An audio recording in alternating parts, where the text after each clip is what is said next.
Cattlemen's website. The recent SWAN events show us that beef producers have a reason to learn more about risk management. So we are setting up a webinar for Tuesday, June 2nd, to learn more about risk management and why we should use it. During this webinar, our speakers will visit about the purpose of the futures market, share with you some alternatives for risk management, and the speakers will help you learn the tools to create your game plan so you can create the plan and commit to it. Nebraska cattlemen work for cattlemen on issues affecting them. Some of the areas you will find us working are legislative affairs. We are a grassroots policy organization. We have in-house lobbyists to carry the message to state legislatures and partners in DC. Regulatory affairs.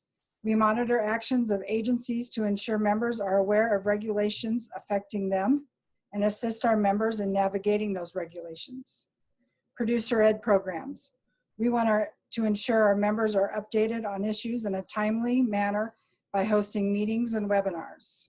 We work with young producers to get them involved in learning more about the beef industry and helping them develop into future leaders. Watch for our 2020 road trip coming in late summer. We also have several active affiliates across the state. They host meetings and networking events. If you're not involved in your local affiliate, we invite you to attend a meeting. We want you to know what we're doing, so check out our website. Our members receive bi-weekly newsletters. We are active on Facebook and Twitter. If you are not a Nebraska Cattlemen member, we hope that you will consider investing in our organization. We have been busy the last few months working for our beef producers. We need you to keep us growing strong. If you have an issue that you would like to see Nebraska Cattlemen working on, please let us know what that is and put your membership dollars to work. So we're going to get our webinar started here with BI. Just a couple of housekeeping issues. Down at the bottom of your screen, you will see a Q&A box. That is how you can answer your questions tonight. So if you have a question for our speaker, please just click that and type in your answer. And Chuck and I will be monitoring those and we will get them read off to Joe. If you have any problems, you can type in that also, or you can text me at 402-450-0223 number. And we will be recording this webinar tonight and it will be posted on our website so you can view it later and share it with other producers. We hope that you enjoy our webinar tonight. Input is appreciated, so if you have any comments or questions, please let us know. I'm going to turn it over to Chuck Baum, and he'll give a few words and he'll be introducing our speaker. Thank you, Bonita, and good evening, everyone from the Nebraska Cattlemen and guests. First of all, I want to thank the Nebraska Cattlemen for letting us partner in this meeting this evening. And Bonita, for all the legwork that you've done, just a tremendous amount of work, and you made this easy, and thank you for all of your help. So Dr. Gillespie and I work for Boehringer Ingelheim. So who is Boehringer Ingelheim? Boehringer Ingelheim is from Ingelheim, Germany, and is the Boehringer family. So we are one of the very few, if the only, family-owned business. And if you look at what our backbone is, our focus is in preventative medicine and prevention. What we'd like to do this evening is we'd like to take the opportunity to share some information with you about some of our products, specifically Pyramid, Express, and Long Range, and how they can possibly increase the profitability of your beef operation. So I've got Dr. Joe Gillespie, and we're very fortunate. He is our technical service veterinarian. He's a professional service veterinarian for our region. There are 9 representatives that he works from. He came to us from McCook, Nebraska. He's originally from Texas. He graduated from Texas A&M with an animal science degree in 1990, a master's in 1993, and a College of Veterinary Medicine, DVM, in 1995. He has worked in the beef and dairy veterinary medicine for the last 20 years in McCook, Nebraska. He joined Boehringer Ingelheim Animal Health in December of 2018 as a professional service veterinarian for the beef cattle business. So his areas of focus are animal health, reproduction, and continuous improvement to create business profitability. So Dr. Gillespie, I'm going to turn the program over to you. Thank you, Chuck, and thank you, Benita, again for allowing us the opportunity to visit with your membership tonight.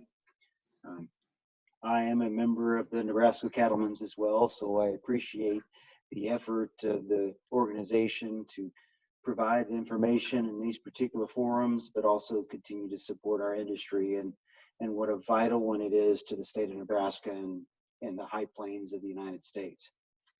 Tonight, I'd like to really open up and talk about maximizing some efficiencies.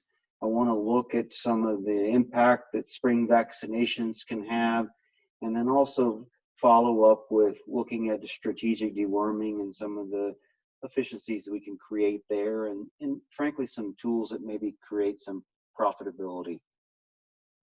So my goal is to discuss how cow-calf health is a #1 priority to the success of our beef operations.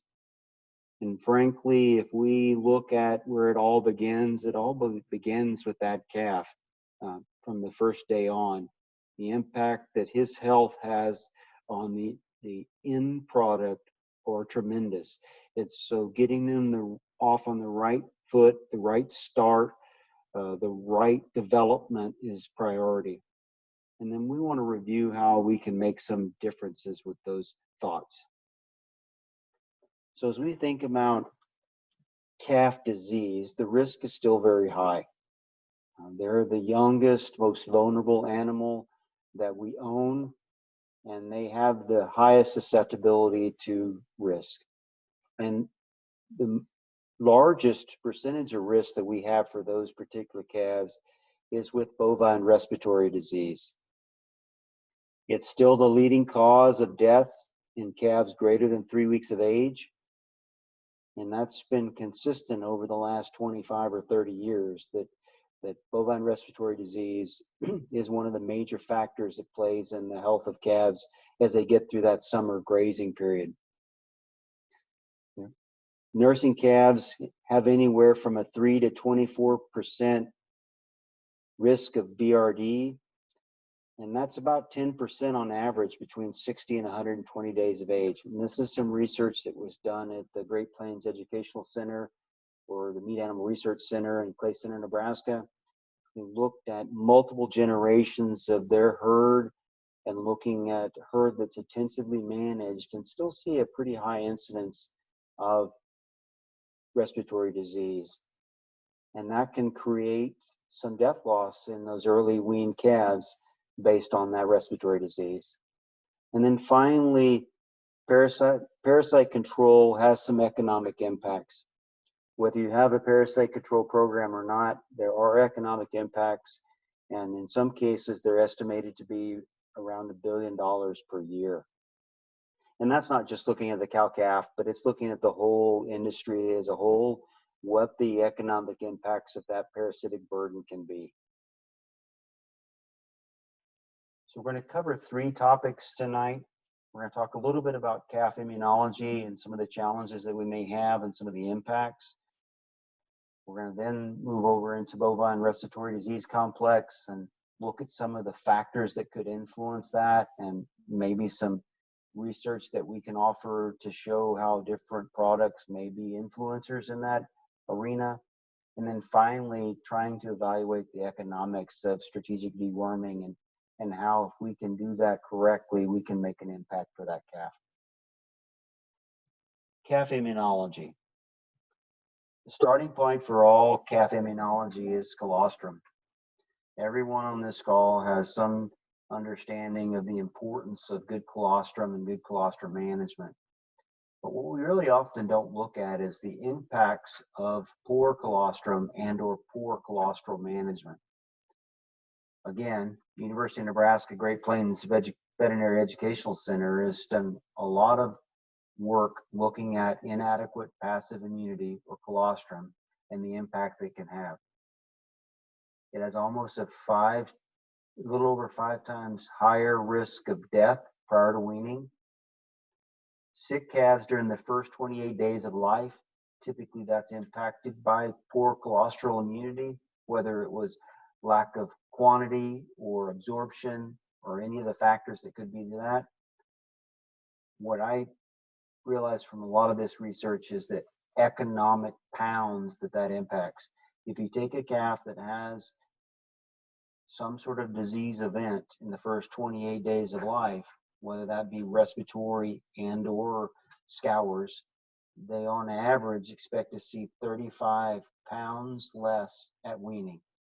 So we all know that our goal is to get calves born early in the first breeding cycle and get calves to our marketing endpoint at the best weight possible, utilizing the genetics that we've invested in. If we have a health event, that genetic potential can be severely impacted, which can lead to sickness or disease as that calf continues through the process. So they have a 3 times greater risk of being sick before weaning. And then that truly carries all the way into the feed yard. Calves with poor passive immunity have almost a 3 times increased risk of bovine respiratory disease in the feedlot. How can we impact that?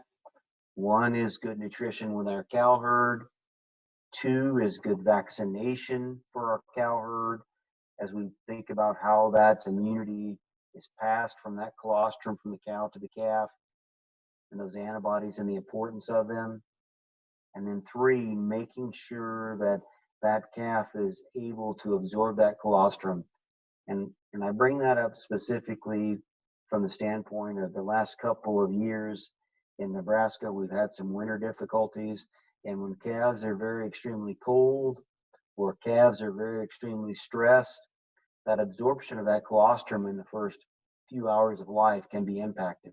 Even though we're trying our best to get that colostrum in them, we don't have the absorption that we need. And finally, if we wait too long and we spend a lot of time and effort getting that calf warm and don't get colostrum in them to 12 to 24 hours, that absorption can be impacted as well. So having a good understanding of the importance of that and how we can impact it is pretty vital to the success of that calf's first start, the first 30 to 90 days.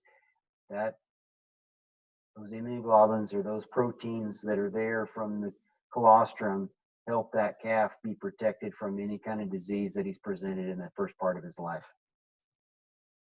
So if we think about how important that is, we know that our goal is to get the job done right, but we still have bovine respiratory disease. Bovine respiratory complex, it's still the leading cause of death at pre-weaned calves. There was a study done in 2013 by Amelia Williams from Mississippi State that evaluated the high plains, South Dakota, Kansas, Nebraska, and eastern Wyoming survey looking at how many herds had a case of BRD in their calves pre-weaning. 21% of the herds surveyed showed at least 1 case of BRD. And that was interdependent of management, whether they were on the top-notch vaccination program or they were on no vaccination program. They were using the best genetics or they weren't using the best genetics. Low-end producers, high-end producers. There is an impact in the BRD complex. And part of that maybe led to the fact that there's some factors going on there that we have to take into consideration. Those risk factors are stress, and that can be environmental, weather-related. We all know last spring we learned about what's known as a bomb cyclone. I hope I never see one of those again, much less 2 in the same year. But we have environmental impacts and stresses. We have handling stresses. The way we handle our calves And it can have as much of an impact on that calf's ability to mount immune response to vaccination as anything. Next, we have disease, and that disease can be broken into really a couple of categories that we're most concerned about with bovine respiratory disease. That's the viral and the bacterial disease. I look at it as the triangle. We have a calf, we have pathogens, and we have stressors. All three of those can have a severe impact on the health of that calf. A calf with a poor immune system, the stress is added, the opportunity arises for the pathogen to come in.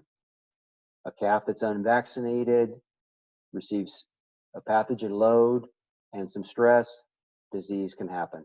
So it is truly a complex that we have to consider all of those factors as we evaluate how we can make our calves more profitable. As we lead through those diseases, I think viral risk are probably most important. Bovine viral diarrhea virus is still the most economically impactful viral disease in the cattle industry.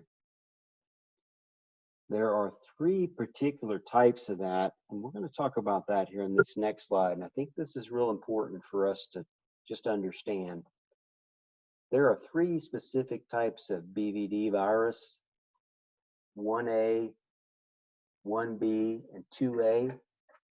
And if you look at those two red circles, that's an indicator of the two particular subtypes of BVD that are available in all of the commercially available vaccines.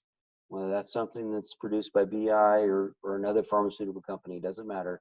Those are the two types that are there. The other one that's we're unvaccinating for, 1B, appears to be the particular subtype that is on the rise. Is that because it's not in the vaccine? It may, but it may be due to factors that we don't really understand. But 1B in calves seems to be the subtype that is most commonly found today. And to show that, and here in this next slide, if you just look at the right there, in 1988, in the bottom, 41% of the calves in the US that were tested for BVD virus were 1B. In 2019, that's nearly 70%. And in some cases, research has shown, particular in Oklahoma by Dr. Bob Fulton, that somewhere around 80 to 85% of the calves that they find that are persistently infected, which is the carrier form of BVD virus, are 1B.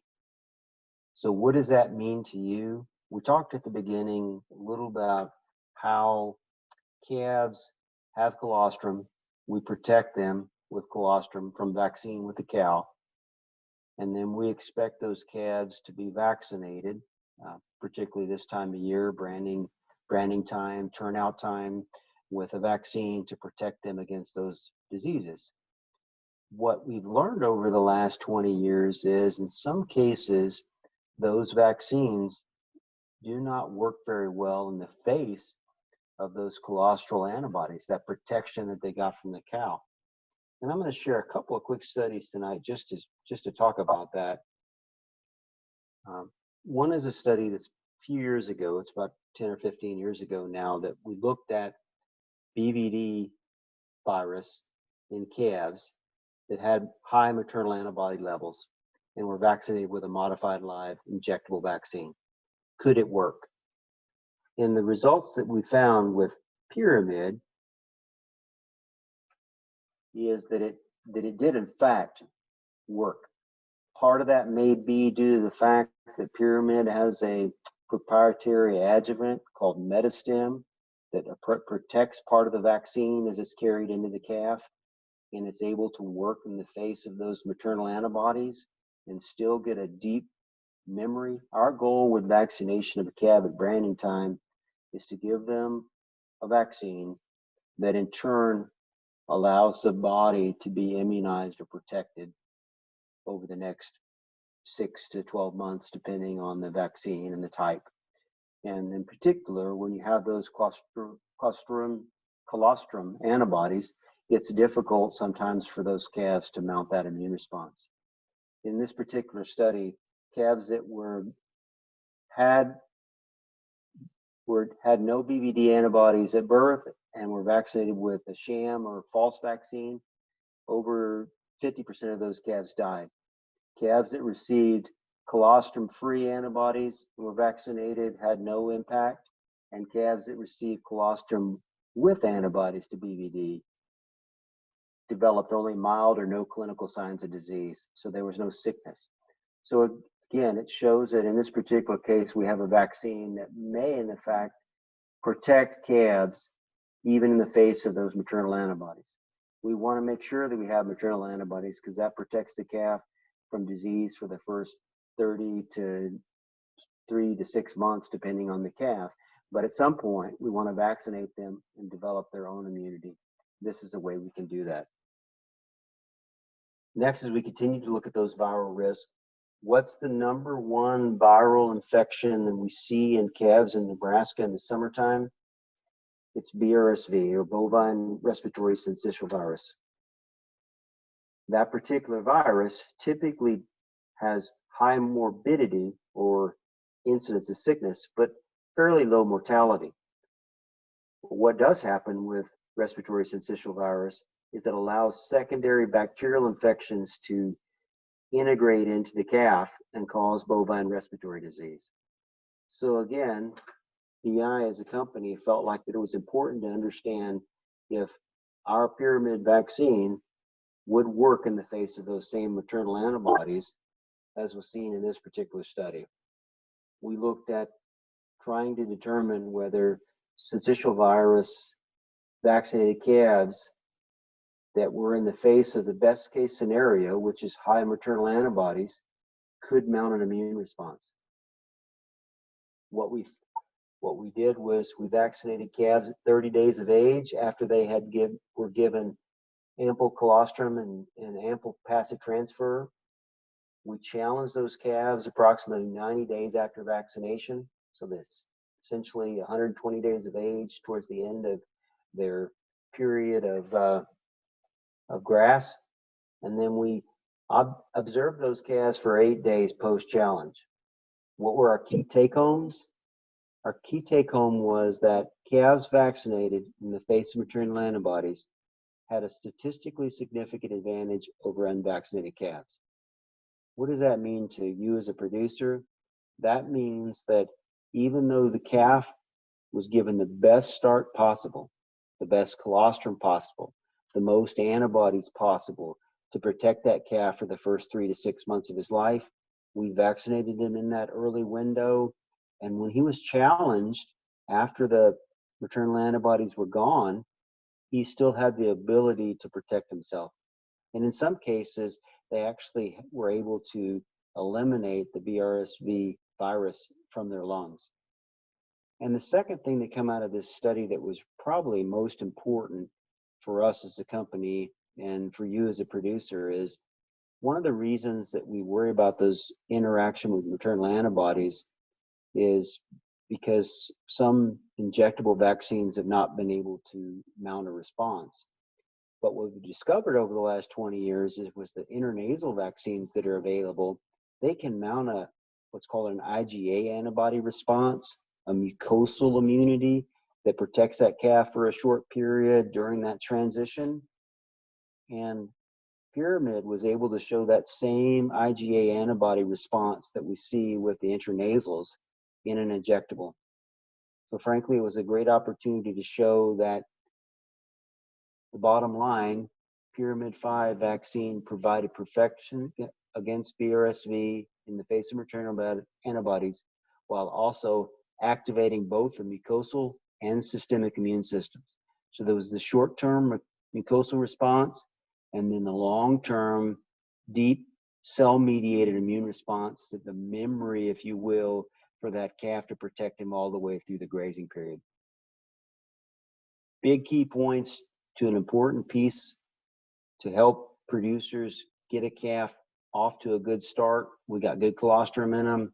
We had the chance to protect them virally, which didn't allow for the opportunity for bacterial risks to come into play.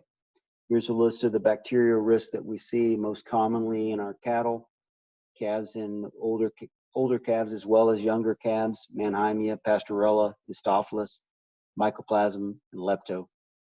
All important in their different place in the calf's life or risk associated with you as a producer.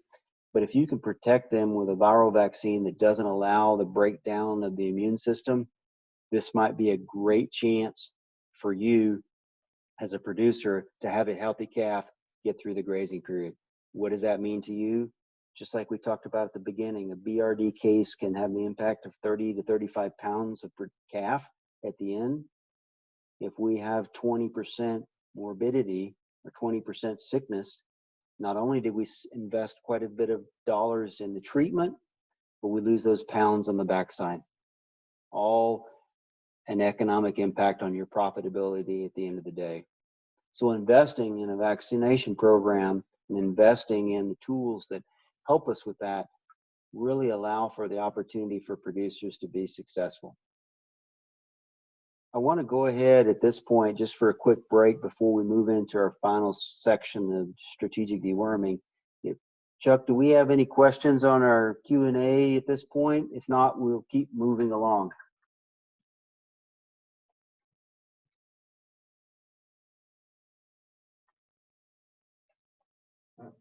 Hearing none, I guess I will go ahead. We'll allow some time at the end for questions if people have them. Next, I want to move into strategic deworming. Deworming has, I talked about, over a $1 billion impact in our industry in terms of lost profit because of the effects of parasitism. We're not going to go into too much about parasitism tonight, except for a couple of slides on the incidents that we see in the high plains. So I'm going to give you a brief technical review, and then we're going to talk some about calculating long-range return on investment, which is our long-acting aprinamectin product that's available. First, this slide is an indicator of the range of fecal egg counts that we found in a survey that we completed last fall in the high plains, which is Kansas, Nebraska, South Dakota, Wyoming, and eastern Colorado. The question that I have found interesting is a lot of producers tell me that we don't have parasites in the high plains. Well, this is a group of 21 different herds that we took 25 samples from, and we ranged anywhere from 0, which was less than 25 eggs per gram, all the way up to 435 eggs per gram. About 50 eggs per gram equates to about 4,000 adult eggs in an animal. These samples were not taken in cows. These samples were not taken in yearlings. These samples were taken in calves pre-weaning or weaning last fall. So calves that were less than 6 months of age, and some were treated with parasite control program, some were not. And just shows the impact of parasites are still here in the high plains. We need to think about them as an influencer. What parasites are important? I found this particular graphic quite interesting. The most economical, impactful parasite today in the cattle industry is what's called the brown stomach worm, or over on the far right, Ostratasia. 26% of the calves that we examined had fecal egg counts that had Ostratasia. 47% were found in the Capiria species group, which is probably the second most economically impactful. What's alarming to me here is that Ostratasia still is the easiest intestinal parasite to have efficacy against for the products that are on the market. There is a lot of discussion today, and there will be a lot of discussion in the future about resistance and the inability of different products to be efficacious against different parasites. But today, Ostratasia is the most economically impactful, and also is the parasite that is the easiest to be treated with the different classes of antiparasitics that are available. So this tells me producers in the high plains have the opportunity to have an impact on their parasite control program. What does that mean for you as a producer? That means if we can reduce the parasite load, we reduce the irritation in the abomasum or the small intestine, which allows our animal to better utilize the forages that we're offering them. And in return for that, that oftentimes returns to us in the form of pounds. Or in the case of a cow, may return to you in an economic return for reproductive efficiencies that are found. So again, eliminating the parasite load allows those animals to better utilize what's available to them, which in turn will better utilize those forages, convert those to pounds, or in the sense of a cow, maybe some reproductive efficiencies. And ultimately, if we can get more cows pregnant and we can get more pounds from weaned calves at market time, we're going to win. I just want to go on a quick technical review of long range as a product and how it may work. So long range is a little different product than it's available in any other mode of action. It's actually an extended release technology. It's a 5 times dose of any other injectable antiparasitic, but it doesn't blast the animal with a high dose and can just completely go away. What happens is that liquid solution is injected under the skin.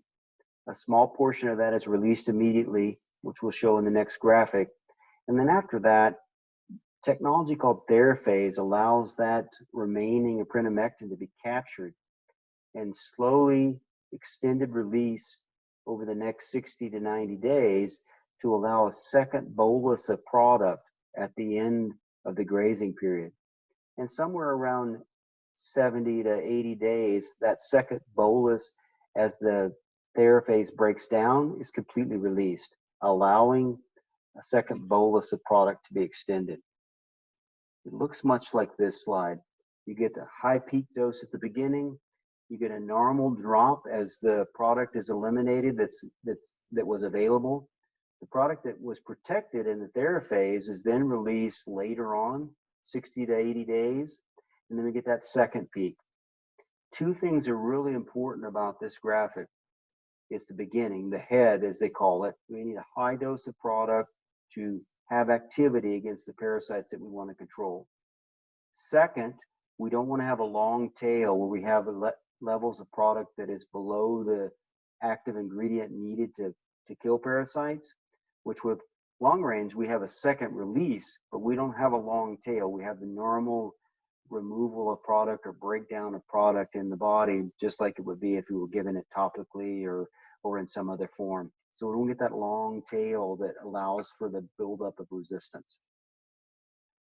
As we think about the efficacy, we look at the products and the length of time that it works against those particular parasites.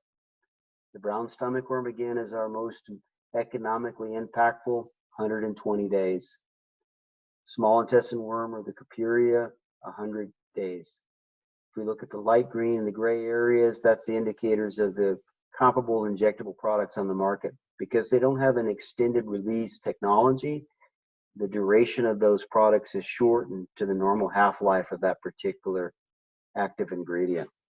We're able to overcome that because of the ability to carry that product in the Theraphase technology. Again, what does that mean to you as a producer? That means that we can have a product that's available to eliminate the risk of reinfestation and reinfection, which allows less damage or irritation to the mucosal lining of the abomasum or the small intestine, utilizing the nutrients more readily for that calf. And we have some tools here that we think are important to think about in terms of how we want to create a better understanding of those returns on investment. Anytime you're dealing with a product like long range that is a premium product, there's always the question of how do I make that work for me, and how does it work for me as a producer?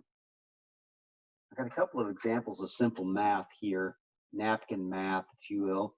Looking at a 500-pound calf, we show on average it takes about 3 pounds of increased gain for a 500-pound calf over 150 days to pay for that break even of that long range. But in the second picture here to the right, we did a study in Canada looking at the ability for economic return for long range. We turned out over 3,000 head of yearlings, dosed them with their positive control or product that they would normally use, which was a topical ivermectin generic, gave them an implant, and then took another group of calves and treated them with long range and an implant, mixed them all together and turned them out to grass.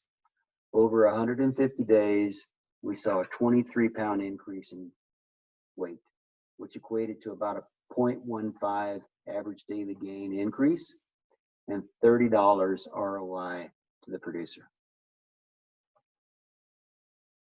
The next tool we have here is an ROI projector. It's a tool that you can get from your BI representative or at the website thelongrangelook.com. It's a nice little application tool that you can use with your iPhone or Android to calculate what it would cost to, or how many pounds of gain you would need to get to cash flow long range, or what profitability is possible. Finally, we have created also a ROI calculator for calves on grass. This is mainly looking at the stocker and yearling market, but it could be applicable to the cow-calf producer as well. It's a tool that helps you evaluate cost of production. Like Chuck mentioned in the very beginning of this call tonight, a lot of my focus as a consultant veterinarian over the last 10 years was looking at ways that producers could create profitability interdependent of market conditions based on increased efficiencies. And if we think about tools that are available to us today, there are only a couple in the cow-calf or even in the stocker and yearling market that can do that. Number one is an implant. It's pretty well documented that implants based on their cost to net return work every time. But what we see today in the market is we see a trend of more natural cattle. In the case of cattle not getting implants, is there another tool out there that potentially could offer that same return? And we have found with long range that we can see that. We can see that same increase in net return. And this particular calculator allows us to evaluate the cost of raising that calf and the impact of increased weight and average daily gain on the cost of gain to producing pounds of beef. We're all in the market of producing pounds of beef, no matter what your position is, whether you're cow-calf, stocker, yearling, feeder. We're all in the business of making pounds. And especially if you're in the retained ownership market, it's much more economically impactful to put those pounds on before you start them into the feeding program, because the cost of gain associated with grazing and the cost per pound of dry matter of those forages is much less than we see with our total mixed rations when we move into the feed yard. So this is a calculator that we had developed to help producers look at that. If we can look at the impact of average daily gain and then turn around and see what that does to your average daily gain, and then ultimately your productivity or your cost of gain. If I look at producers today in an unstable market that frankly we are in, if we have cattle already, no matter what purchase price you have for them, or if you're in the cow-calf business, you're in this for long term, we have that calf already, we have that stocker already, we have to get to market. What we as a company don't have any control over, and frankly, you at this point don't have much control over, is what that end value will be And because of that, we have to figure out how we can get those pounds placed under that calf more efficiently, more effectively, and for hopefully lower cost per pound. Again, long range may be a tool that allows for that. And we know that parasite control can impact cost of gain. We know that parasite control can increase average daily gain. And I mean this specifically to any parasite control program. But if we have the ability to carry that parasite control program over the entire grazing period, that can add additional income and profitability or reduce cost per gain in those animals over that long haul. So again, what does that mean to you as a producer? The main message there is that it reduces the cost of gain per pound, more pounds diluted over the cost basis. We know, everybody on this call knows it's raising calves. There's a cost to every calf out there on pasture this summer. And you probably know exactly what that cost is. Maybe that's pasture rent, maybe that's interest, maybe that's hauling, maybe that's processing. Those costs are there no matter if the calves gain or not. If we have a tool that can increase the efficiency of that gain and the more and better utilization of the forages that are available, what does that deliver to you as a producer? That delivers ROI. That's more margin for you to the bank. That's an efficiency that we can't really find in too many products. And especially even in a down market like we're seeing today, we need to create that efficiency to make us more profitable, or at least in some cases get it closer to a profitable marketplace. So conclusion, we talked about several things tonight. We talked about colostrum and the importance of that. We talked about reducing the risk of BRD by influencers using vaccinations that work well in the face of those maternal antibodies.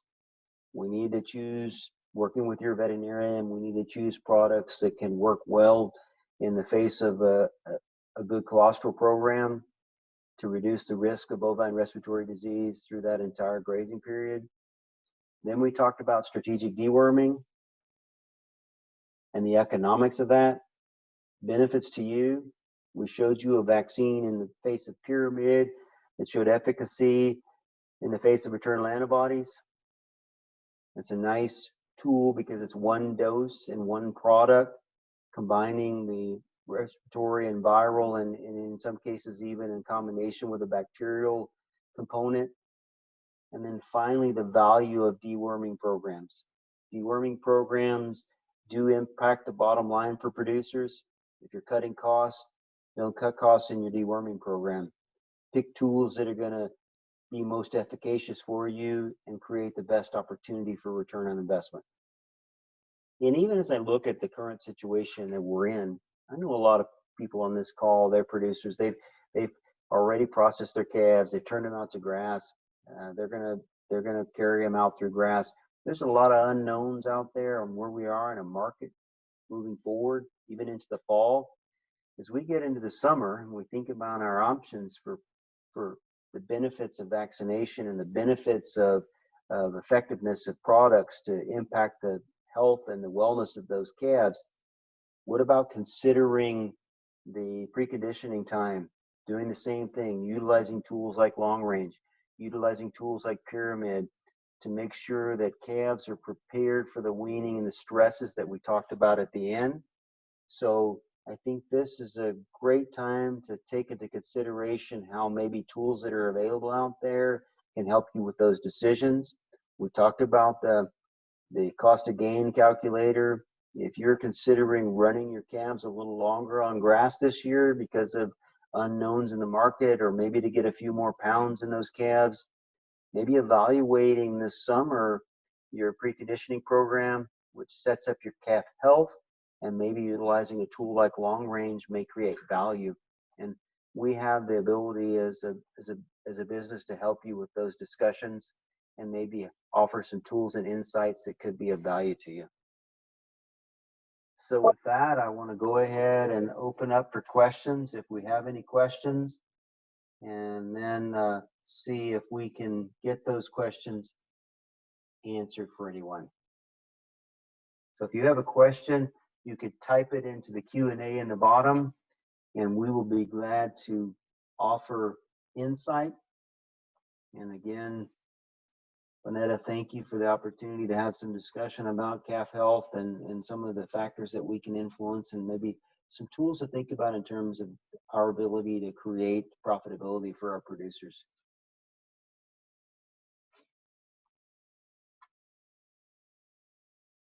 Chuck, do we have any questions on the Q&A?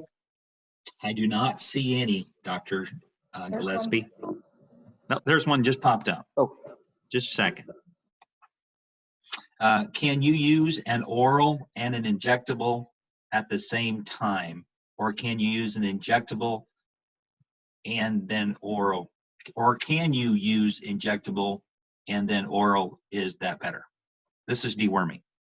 so when I think about deworming, so to answer your question directly, there is some evidence out there today that using multiple classes of antiparasitics in combination can have some increased efficacy. So to answer your question directly, you can use them in combination, orally one class, and injectable the second class. And what you're getting there is you're getting, with the oral, you're getting a very short but efficacious removal of all the parasites that are there at that point. And then in the case of an injectable, especially specifically long range, you'll get an extended therapy. And there is some evidence that by doing combination therapies that you see some value in productivity. So yes, to answer your question.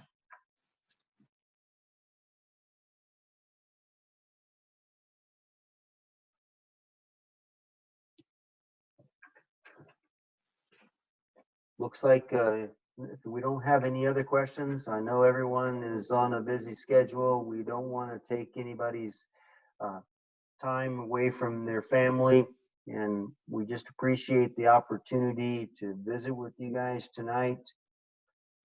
I'll close with a thank you and show my contact information here on this last slide.